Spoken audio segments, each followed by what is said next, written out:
Platon, traduction Victor Cousin, le second Hippias ou du mensonge. Oedicus, Socrate, Hippias. Oedicus. Et toi, Socrate, pourquoi gardes-tu le silence après qu'Hippias nous a étalé tant de belles choses? Que n'applaudis-tu comme les autres? Ou que ne proposes-tu des critiques, s'il est quelque point dont tu ne sois pas content? D'autant plus que tous, tant que nous sommes restés, nous pouvons nous flatter d'être versés autant que personne dans l'étude de la philosophie. Socrate. Il est vrai, Oedicus, que j'interrogerais volontiers Hippias sur quelques-unes des choses qu'il a dites au sujet d'Homère. J'ai ouï dire à ton père, à Pémente, que l'Iliade d'Homère était d'un plus beau poème que son Odyssée, et d'autant plus beau qu'Achille est supérieur à Ulysse, car il prétendait que ces deux poèmes sont faits, l'un à la louange d'Ulysse, l'autre à la louange d'Achille. Je serais donc bien aise d'apprendre d'Hippias, s'il le trouvait bon, ce qu'il pense de ces deux héros, et lequel il juge supérieur à l'autre, puisqu'il nous a déjà exposé tant de choses, et de toute espèce, sur différents poètes, et en particulier sur Homère. Oedicus. Il est certain qu'Hippias, si tu lui proposes quelques questions, ne se fera nulle peine d'y satisfaire. N'est-il pas vrai, Hippias, que tu répondras à Socrate s'il t'interroge? Ou bien quel parti prendras-tu? Hippias. J'aurais grand tort, assurément, Oedicus, si moi, qui me rends toujours des Lydes, ma patrie, à Olympie, au milieu de l'assemblée générale des Grecs, lorsqu'on y célèbre les Jeux, et qui m'offre dans le temple à porter la parole sur quel sujet on voudra, de ceux sur lesquels je me suis préparé à faire montre de mon savoir, ou bien à répondre à tout ce qu'il plaira à chacun de me proposer, je me refusais aujourd'hui aux questions de Socrate. Socrate. Tu es heureux, Hippias, si, à chaque Olympiade, tu te présentes au temple avec une âme pleine d'une telle confiance en sa sagesse. Et je serais bien surpris qu'aucun athlète se rendît à Olympie pour combattre avec la même assurance et comptant sur les forces de son corps, comme tu comptes, dis-tu, sur celles de ton esprit. Hippias. Si j'ai bonne opinion de moi-même, ce n'est pas sans fondement, Socrate. Je n'ai encore rencontré aucun adversaire qui ait eu l'avantage sur moi.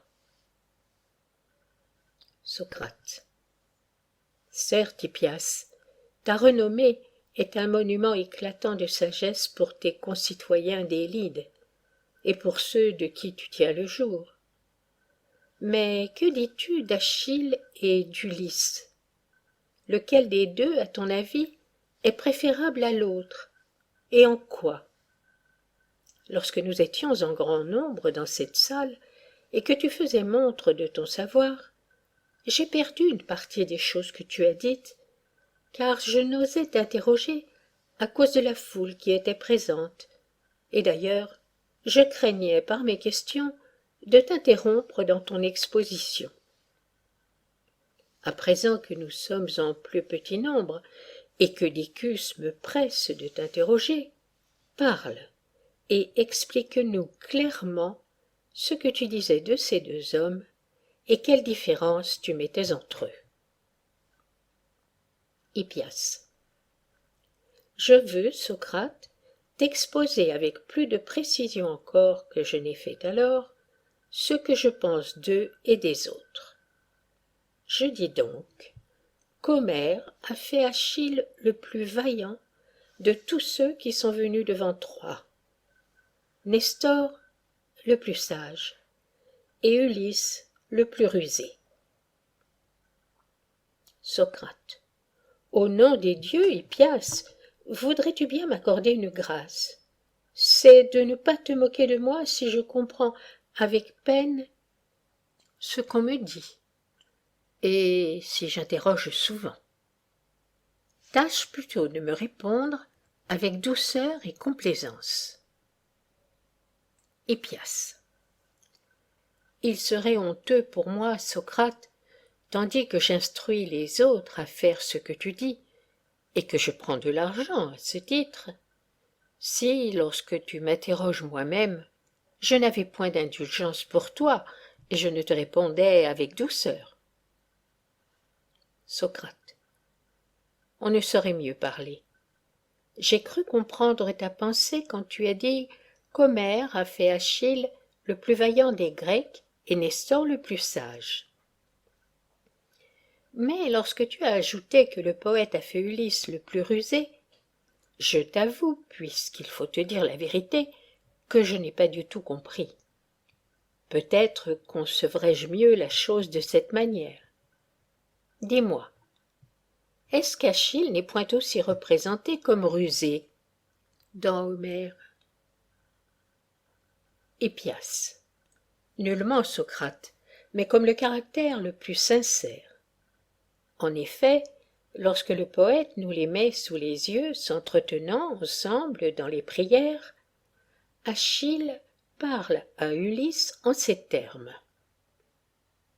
Noble fils de Laërte, à droite Ulysse, il faut que je te dise, sans détour, ce que je pense et ce que je veux faire, car je hais à l'égal des portes de l'enfer celui qui cache une chose dans son cœur et en dit une autre.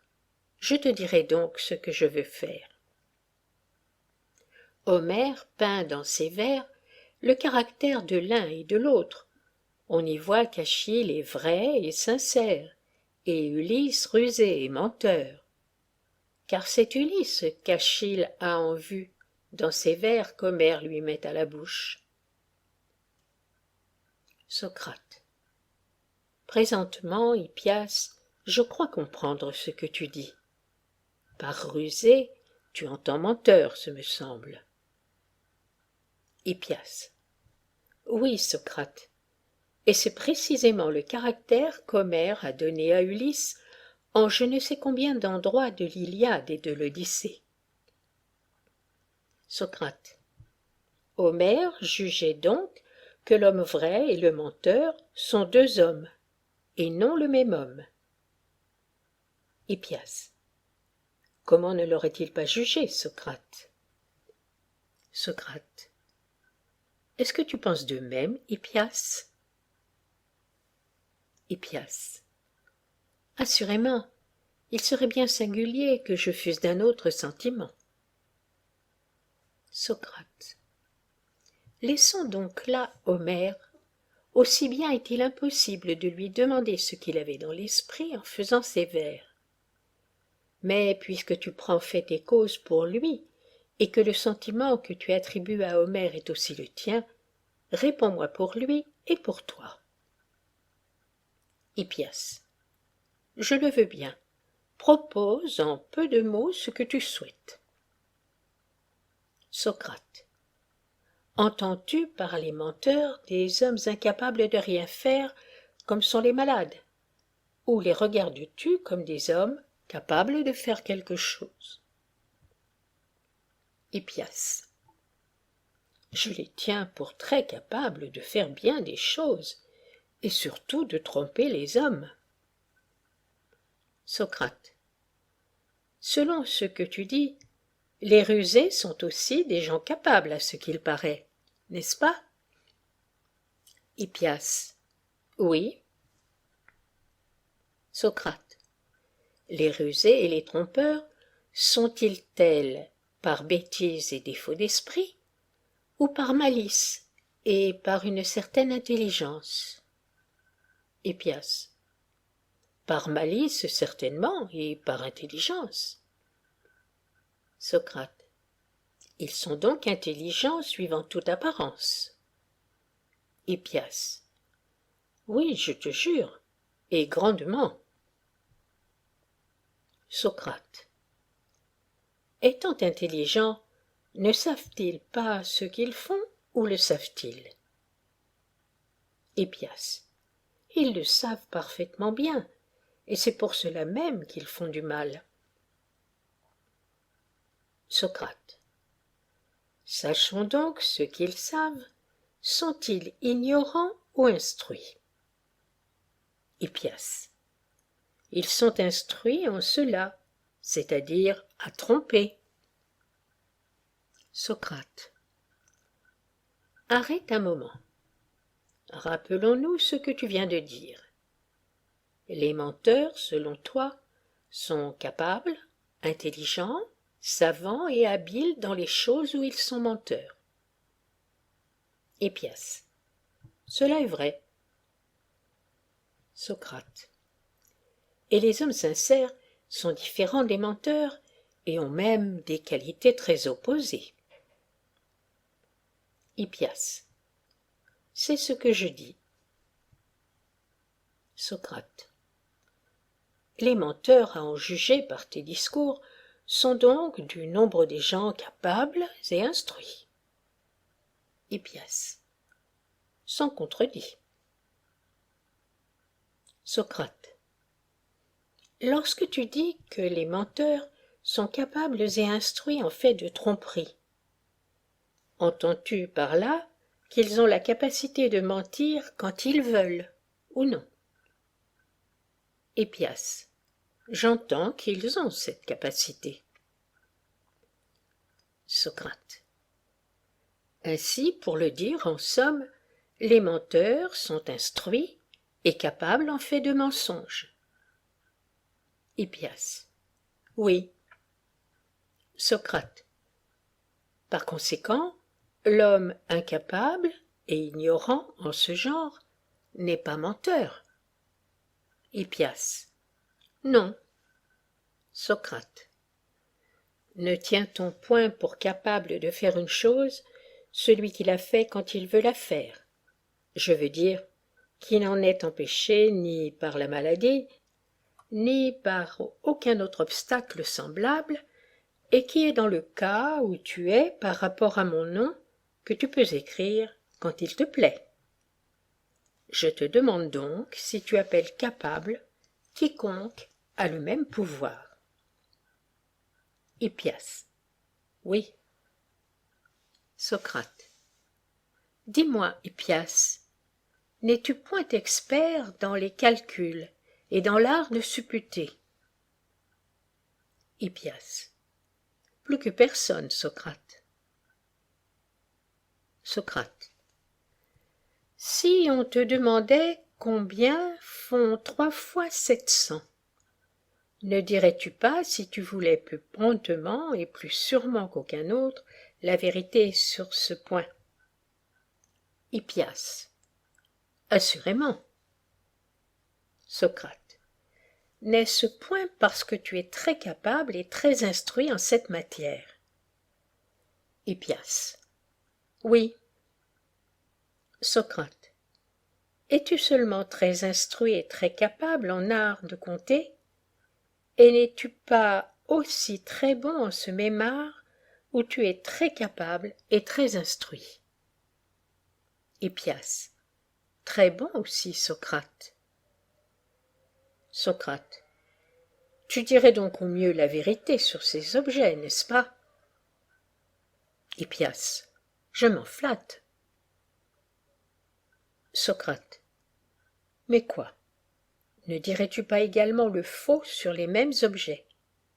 Réponds-moi comme tu as fait jusqu'ici, Hippias, généreusement et noblement. Si on te demandait combien faut 3 fois 700, ne mentirais-tu pas mieux que personne? Et ne dirais-tu pas toujours faux sur cet objet s'il te prenait envie de mentir et de ne jamais répondre la vérité? L'ignorant en fait de calcul pourrait-il mentir plutôt que toi, si tu le voulais? Ou n'est-il pas vrai que l'ignorant, lors même qu'il voudrait mentir, dira souvent la vérité contre son intention et par hasard, par la raison qu'il est ignorant.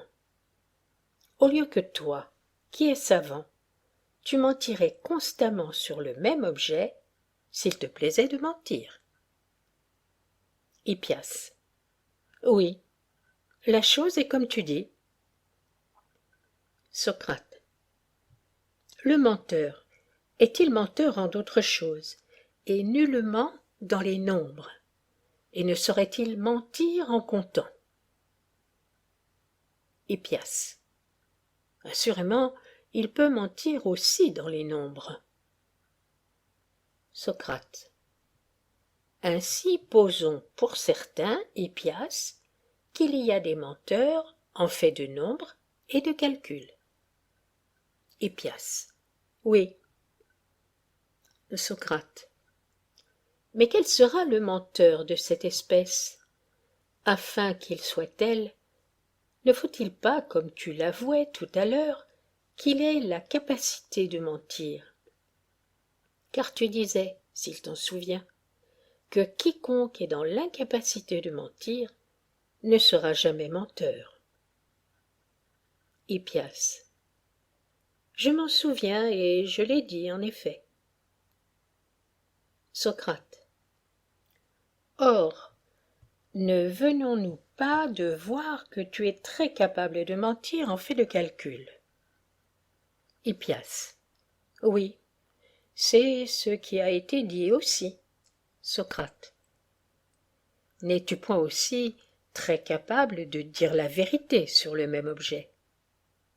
Hippias. Sans contredit. Socrate. Le même homme est donc très capable de mentir et de dire la vérité en fait de calcul. Et cet homme, c'est celui qui est bon en ce genre, c'est le calculateur. Hippias. Oui. Socrate. Quel autre, par conséquent, que le bon peut être menteur en fait de calcul, Hippias, puisque c'est le même qui en a la capacité, le même qui peut dire la vérité. Hippias. Cela est évident. Socrate.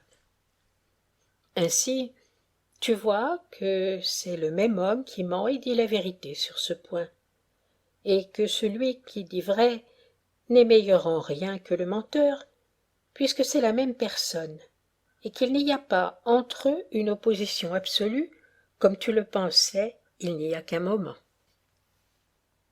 Hippias. Il est vrai que, par rapport au calcul, il ne paraît pas que ce soit deux hommes. Socrate. Veux-tu que nous examinions la chose relativement à un autre objet? Hippias. Si tu le juges à propos, à la bonne heure. Socrate. N'es-tu point versé aussi dans la géométrie? Hippias. Oui. Socrate. Eh bien, n'en est-il pas de même pour la géométrie? Le même homme, c'est-à-dire le géomètre, n'est-il point très capable de mentir et de dire la vérité sur les figures? Hippias. Oui. Socrate. Est-il quelque autre que celui qui soit bon en cette science? Hippias. Nul autre. Socrate. Le bon et l'habile géomètre est donc très capable de faire l'un et l'autre. Et s'il est quelqu'un qui puisse mentir sur les figures, c'est le bon géomètre, puisque c'est lui qui en a la capacité. Au lieu que l'homme mauvais en ce genre est dans l'incapacité de mentir. Ainsi, ne pouvant mentir, il ne saurait devenir menteur, comme nous en sommes convenus. Hippias. Cela est vrai. Socrate. En troisième lieu, considérons l'astronome, dans la science duquel tu crois être encore plus versé que dans les précédentes. N'est-ce pas, Hippias? Hippias. Oui. Socrate. La même chose n'a-t-elle point lieu à l'égard de l'astronomie? Hippias. Selon toute apparence, Socrate. Socrate. Ainsi, dans l'astronomie, si quelqu'un est menteur, ce sera le bon astronome, le même qui est capable de mentir, et non celui qui en est incapable à cause de son ignorance. Hippias. C'est ce qu'il me semble. Socrate. Le même homme sera donc véridique et menteur en fait d'astronomie.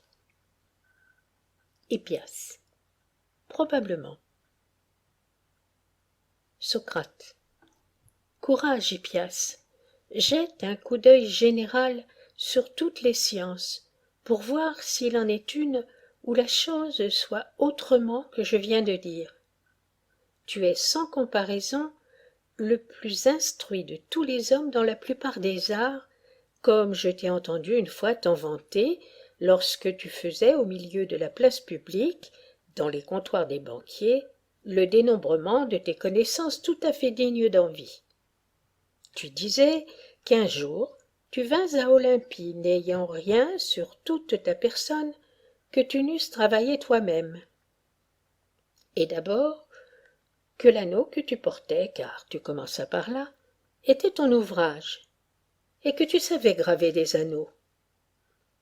Qu'un autre cachet que tu avais, aussi bien qu'un frottoir pour le bain et un vase pour mettre de l'huile, était de ta façon. Tu ajoutas que tu avais fait toi-même la chaussure que tu avais aux pieds, et tissé ton habit et ta tunique. Mais ce qui parut le plus merveilleux à tous les assistants, et une preuve de la plus grande habileté, ce fut lorsque tu dis que la ceinture de ta tunique était travaillée dans le goût des plus riches ceintures de Perse, et que tu l'avais tissée toi-même.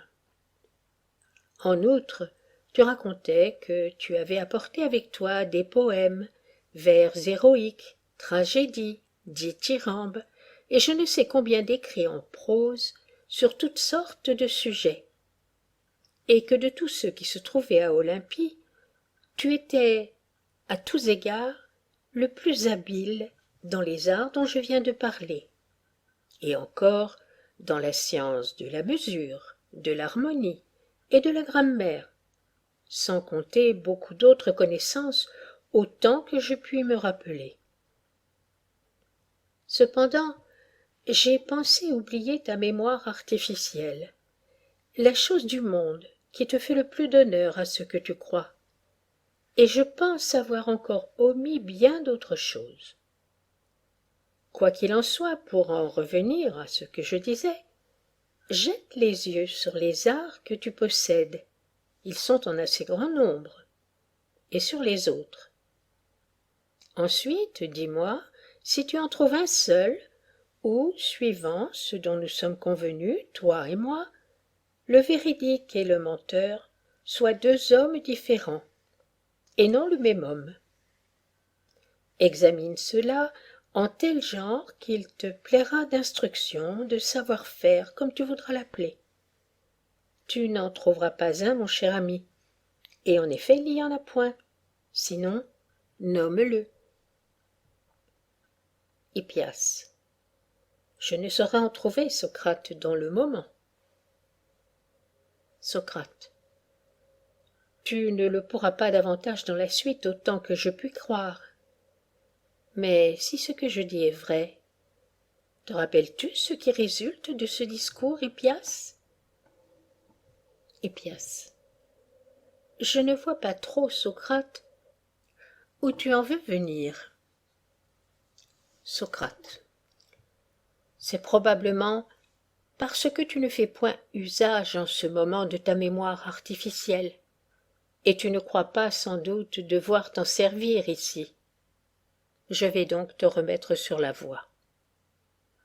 Te souviens-tu d'avoir dit qu'Achille était vrai et Ulysse menteur et rusé?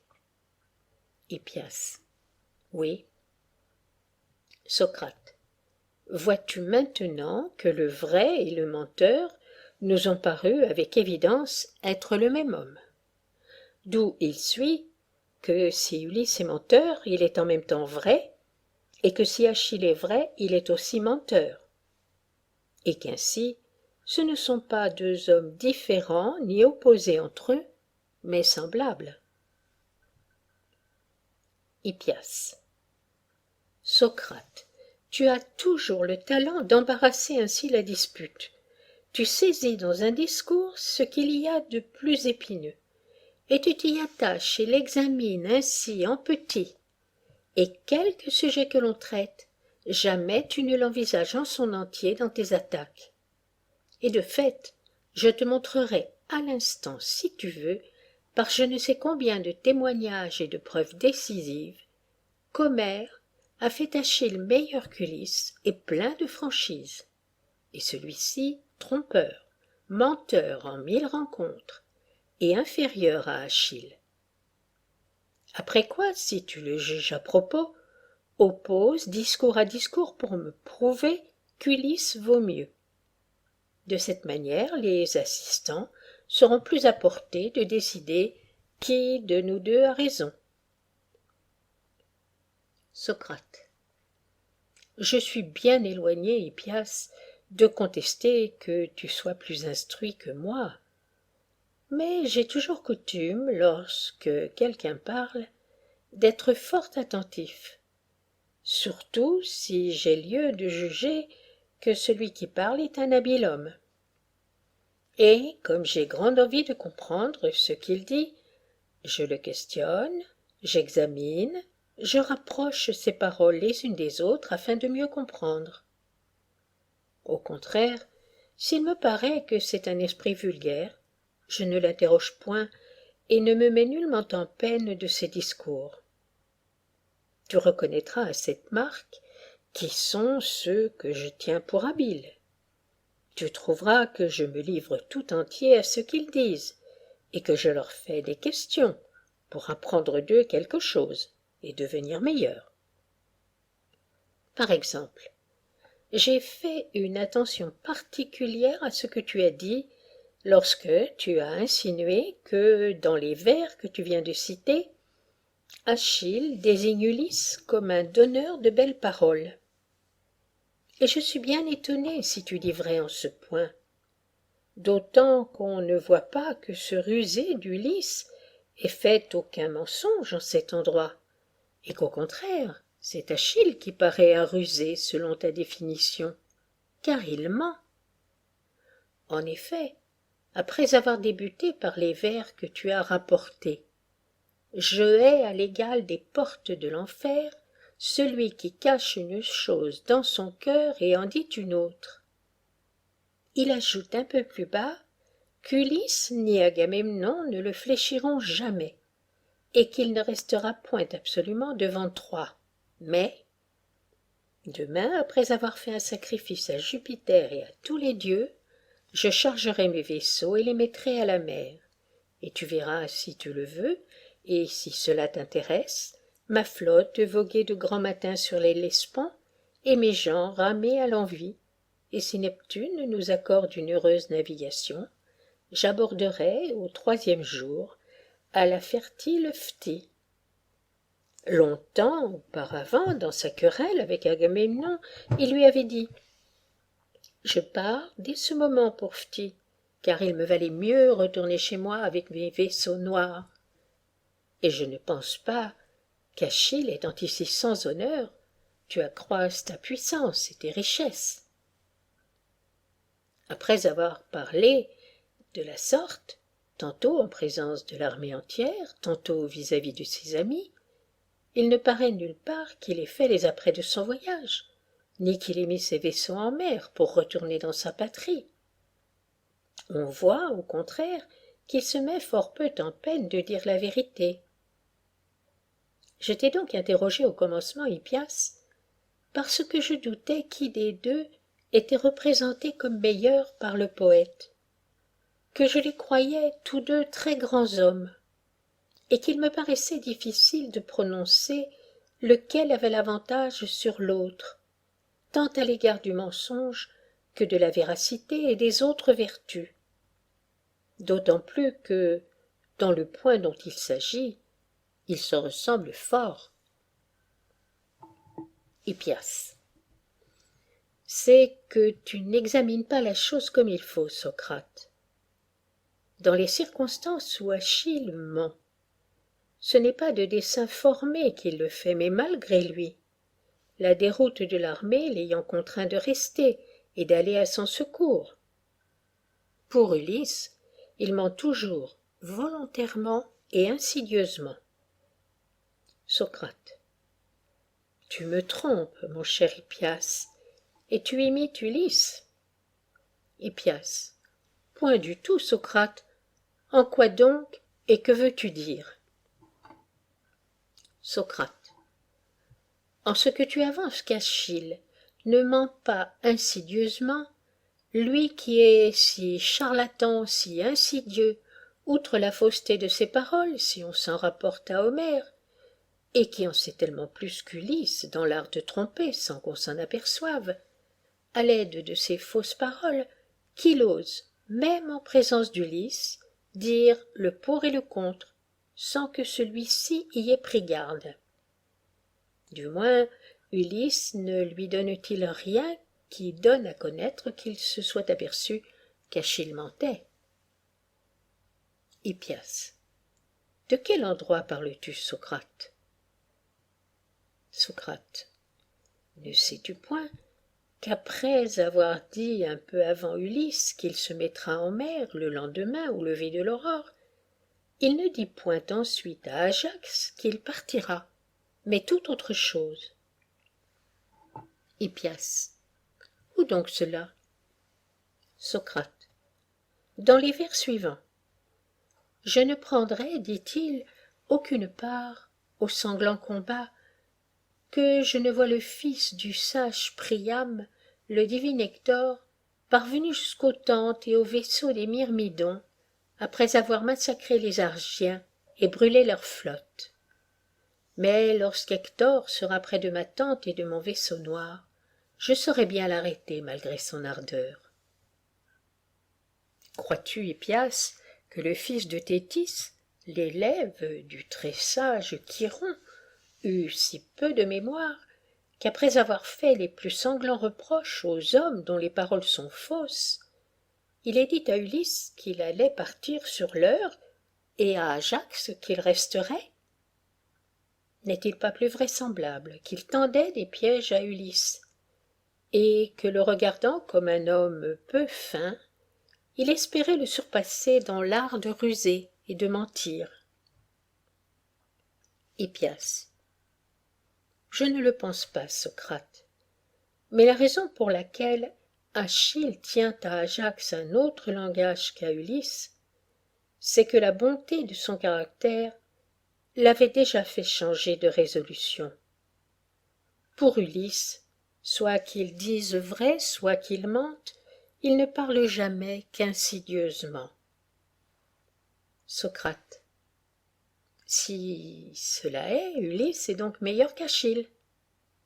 Hippias. Nullement, Socrate. Socrate. Quoi? N'avons-nous pas vu tout à l'heure que ceux qui mentent volontairement sont meilleurs que ceux qui mentent malgré eux? Hippias. Et comment, Socrate, ceux qui commettent une injustice tendent des pièges et font du mal de dessein prémédité, seraient-ils meilleurs que ceux à qui ces fautes échappent malgré eux, tandis que l'on juge tout à fait digne de pardon quiconque, sans le savoir, commet une action injuste, ment ou fait quelque autre mal, et que les lois sont beaucoup plus sévères contre les méchants et les menteurs volontaires que contre les involontaires. Socrate. Tu vois, Hippias, avec combien de vérité j'ai dit que je ne me lasse point d'interroger les habiles gens. C'est, je crois, la seule bonne qualité que j'ai, tout le reste étant d'ailleurs chez moi tout au-dessous du médiocre, car je me trompe sur la nature des choses et ne connais pas en quoi elles consistent. J'ai de cela une preuve bien convaincante, en ce que toutes les fois que je converse avec quelqu'un de vous autres, qui êtes si renommé pour la sagesse, et à qui tous les Grecs rendent ce témoignage, je montre que je ne sais rien. En effet, je ne suis presque en aucun point de même avis que vous. Et quelle preuve plus décisive d'ignorance que de ne pas penser comme les sages? Mais j'ai une qualité admirable qui me sauve. C'est que je ne rougis point d'apprendre, et que je questionne et interroge sans cesse. Je témoigne d'ailleurs toutes sortes de reconnaissance à celui qui me répond, et n'ai jamais privé personne de ce que je lui devais en ce genre.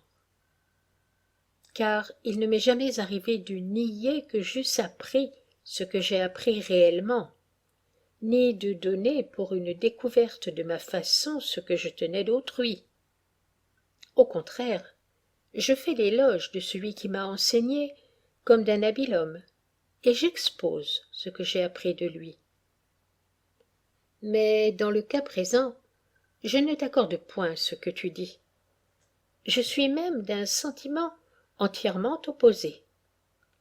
Je sais bien que la faute est toute de mon côté, parce que je suis tel que je suis, et pour ne rien dire de plus à mon désavantage, il me semble en effet tout au contraire de ce que tu avances, Hippias, que ceux qui nuisent à autrui, qui font des actions injustes, mentent, trompent et pêchent involontairement, sont meilleurs que les autres, qui font tout cela sans dessein.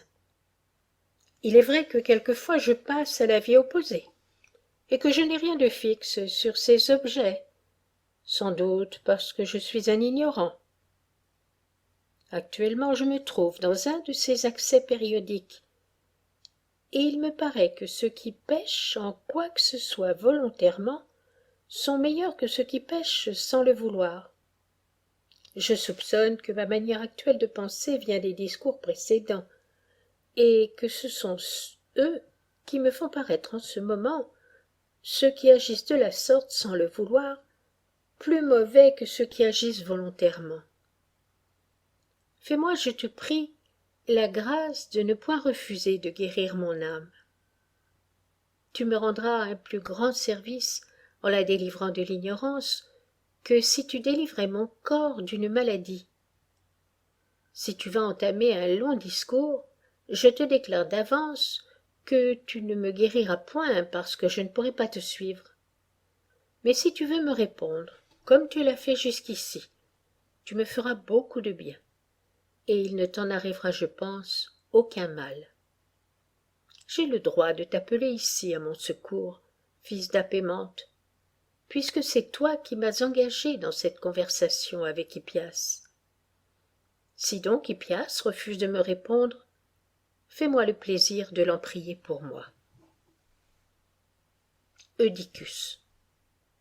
Je ne pense pas, Socrate, qu'Hippias attende que je l'en prie. Ce n'est point là du tout ce qu'il a promis au commencement. Au contraire, il a déclaré qu'il n'évitait les interrogations de personne. N'est-il pas vrai, Hippias, que tu as dit cela? Hippias.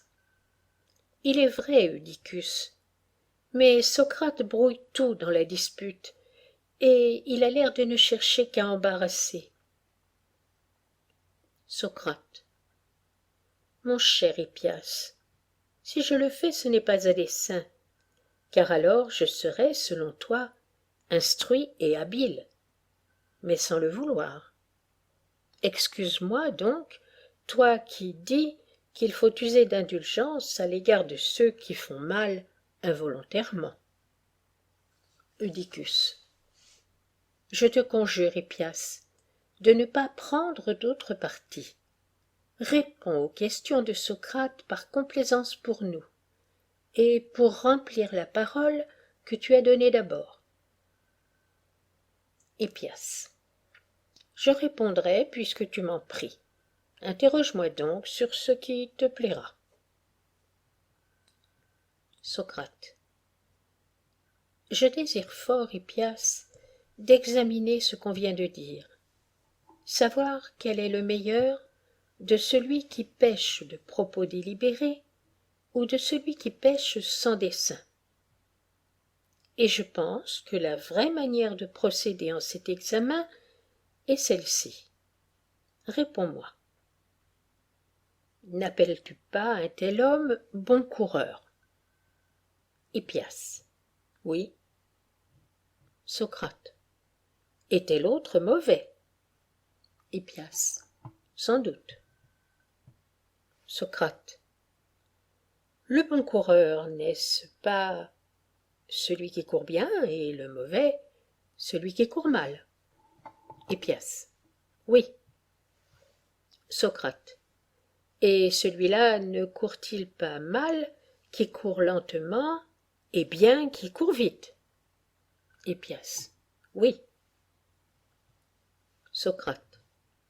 Ainsi, par rapport à la course et à l'action de courir, la vitesse est un bien et la lenteur un mal. Hippias. Sans contredit. Socrate.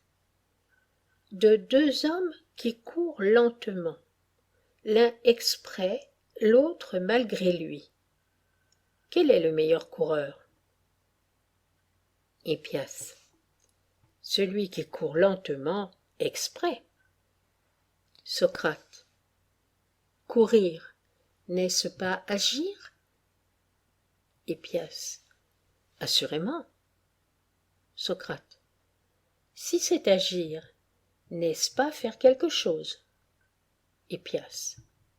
Oui. Socrate.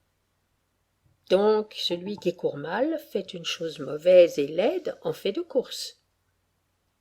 Hippias. Oui, qui en doute? Socrate.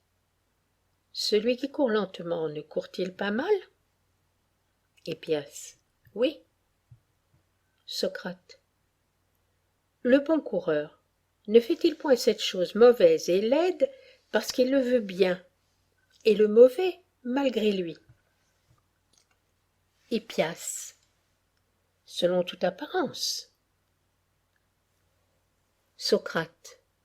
Dans la course, par conséquent, celui qui fait mal malgré soi est plus mauvais que celui qui fait mal de plein gré? Hippias. Oui, dans la course. Socrate. Et dans la lutte? De deux lutteurs, dont l'un tombe volontairement et l'autre malgré lui, qui est le meilleur? Hippias. Le premier, sans doute. Socrate. En fait de lutte, n'est-il pas plus mauvais et plus laid d'être renversé que de renverser? Hippias. Oui. Socrate. Dans la lutte, donc, celui qui fait exprès une chose mauvaise et laide est meilleur lutteur qu'un autre qui l'a fait malgré lui. Hippias. Il paraît que oui. Socrate. Et dans tous les autres exercices du corps, celui dont le corps est bien disposé ne peut-il pas faire également les actions fortes et les faibles, les laides et les belles, en sorte que, dans ce qui se fait de mauvais par rapport au corps, celui dont le corps est en meilleur état le fait volontairement, et celui dont le corps est mal affecté, malgré lui. Hippias. Cela paraît vrai en ce qui regarde la force. Socrate. Et en ce qui regarde la grâce, Hippias, n'appartient-il pas au corps le mieux fait d'exécuter volontairement les figures laides et mauvaises, et au corps le plus mal fait d'exécuter les mêmes figures involontairement?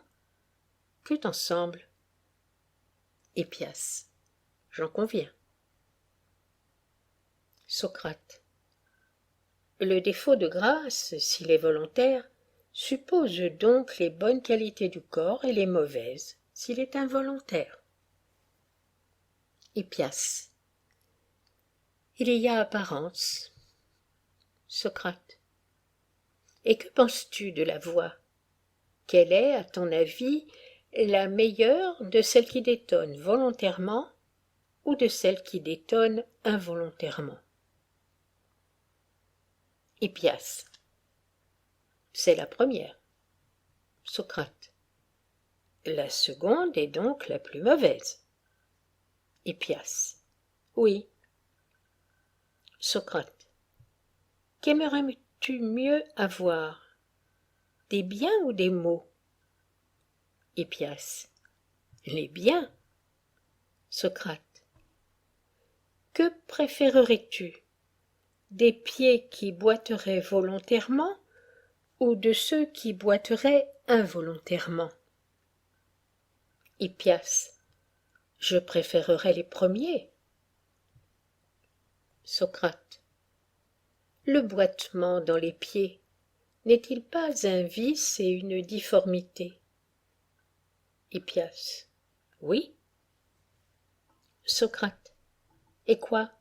La vue basse n'est-elle pas un vice des yeux? Hippias. Oui. Socrate. Quels yeux aimerais-tu mieux avoir? Et desquels voudrais-tu plutôt te servir? De ceux avec lesquels on ne voit goutte, ou l'on voit de travers volontairement, ou de ceux en qui ces défauts sont involontaires? Hippias. J'aimerais mieux les premiers. Socrate. Tu regardes donc les parties de toi-même qui font mal volontairement comme meilleures que celles qui font mal involontairement. Hippias. Oui, celles que tu viens de nommer. Socrate. Ainsi, pour toutes les autres parties, par exemple, pour les oreilles, le nez, la bouche et les autres sens, il y a un même principe, savoir que les sens qui s'acquittent mal involontairement de leurs fonctions ne sont nullement désirables, parce qu'ils sont mauvais, au lieu que ceux qui s'en acquittent mal volontairement sont désirables, parce qu'ils sont bons. Hippias. Cela semble évident. Socrate. Et par rapport aux instruments, qui sont ceux dont il vaut mieux se servir? Ceux avec lesquels on fait mal involontairement ou ceux avec qui on fait mal volontairement? Par exemple, le gouvernail avec lequel on gouverne malgré soi est-il meilleur que celui avec lequel on gouverne mal volontairement? Hippias. Non, c'est le dernier. Socrate. N'en doit-on pas dire autant de l'arc, de la lyre, des flûtes et des autres instruments? Hippias. Tu as raison. Socrate. Quoi encore? S'il s'agit de l'âme d'un cheval, laquelle vaut-il mieux avoir? De celle avec qui on chevauchera mal volontairement ou de l'autre? Hippias. La première. Socrate. Elle est donc meilleure? Hippias. Oui. Ainsi, avec la meilleure âme de cheval, on fera mal volontairement les actions qui dépendent de cette âme. Et avec les mauvaises, on les fera involontairement. Hippias. Sans doute. Socrate. N'en est-il pas de même à l'égard du chien et des autres animaux? Hippias. Oui. Socrate. Mais quoi? Quelle est l'âme d'archer qu'il vaut mieux posséder? Celle qui manque volontairement le but ou celle qui le manque malgré elle? Hippias. C'est la première. Socrate.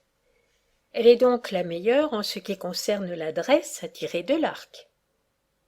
Hippias. Oui. Socrate. L'âme qui manque involontairement est donc plus mauvaise que l'autre. Hippias. Oui, quand il est question de tirer une flèche. Socrate. Et quand il s'agit de médecine, l'âme qui fait volontairement mal dans le traitement du corps, n'est-elle pas la plus habile en fait de médecine? Hippias. Oui. Socrate. Elle est donc meilleure, relativement à cet art, que celle qui ne sait pas traiter les maladies. Hippias. Je l'avoue. Socrate. Et par rapport à l'art de jouer du luth et de la flûte, par rapport à tous les autres arts et sciences, la meilleure âme, n'est-ce pas celle qui fait à dessein ce qu'elle fait de mal et de laid, et qui manque volontairement, et la plus mauvaise, celle qui manque malgré elle? Hippias. Il y a apparence. Socrate. Certainement, en fait d'âme d'esclave, nous aimerions mieux avoir en notre possession celles qui manquent et font mal volontairement que celles qui manquent involontairement, les premières étant meilleures que les dernières par rapport aux mêmes objets. Hippias. Oui. Socrate. Mais quoi? Ne voudrions-nous pas que notre âme fût aussi excellente qu'elle peut l'être? Hippias. Assurément. Socrate. Ne sera-t-elle donc pas meilleure si elle fait mal et pêche volontairement que de l'autre manière? Hippias. Il serait bien étrange, Socrate, que l'homme volontairement injuste fût meilleur que celui qui est tel involontairement. Socrate. C'est pourtant ce qui paraît résulter de ce qu'on vient de dire. Hippias. Non, pas à moi, certes. Socrate. Je croyais, Hippias, que tu en jugeais de même. Réponds-moi donc de nouveau. La justice n'est-elle pas ou une force ou une science ou l'une et l'autre? N'est-il pas nécessaire qu'elle soit une de ces trois choses? Hippias. Oui. Socrate. Si la justice est une force de l'âme, l'âme qui aura le plus de force sera la plus juste, car nous avons vu, mon cher, que c'était la meilleure. Hippias. Nous l'avons vu, en effet. Socrate. Si c'est une science, l'âme la plus instruite ne sera-t-elle pas la plus juste, et la plus ignorante la plus injuste? Et si c'est l'une et l'autre, n'est-il pas clair que l'âme qui aura en partage la science et la force sera la plus juste, et que l'âme la plus ignorante et la moins forte sera la plus injuste? N'est-ce pas une nécessité que cela soit ainsi? Hippias. Suivant toute apparence. Socrate. N'avons-nous pas vu que l'âme la plus forte et la plus instruite est aussi la meilleure, la plus en état de faire l'un et l'autre, tant le bien que le mal, en tout genre d'action? Hippias. Oui. Socrate. Lors donc qu'elle fait des actions honteuses, elle les fait volontairement, à cause de sa force et de sa science, qui, prises toutes deux ensemble ou séparément, sont la justice. Hippias. Probablement. Socrate.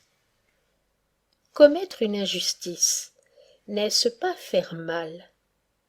Non pas commettre, n'est-ce pas faire bien? Hippias.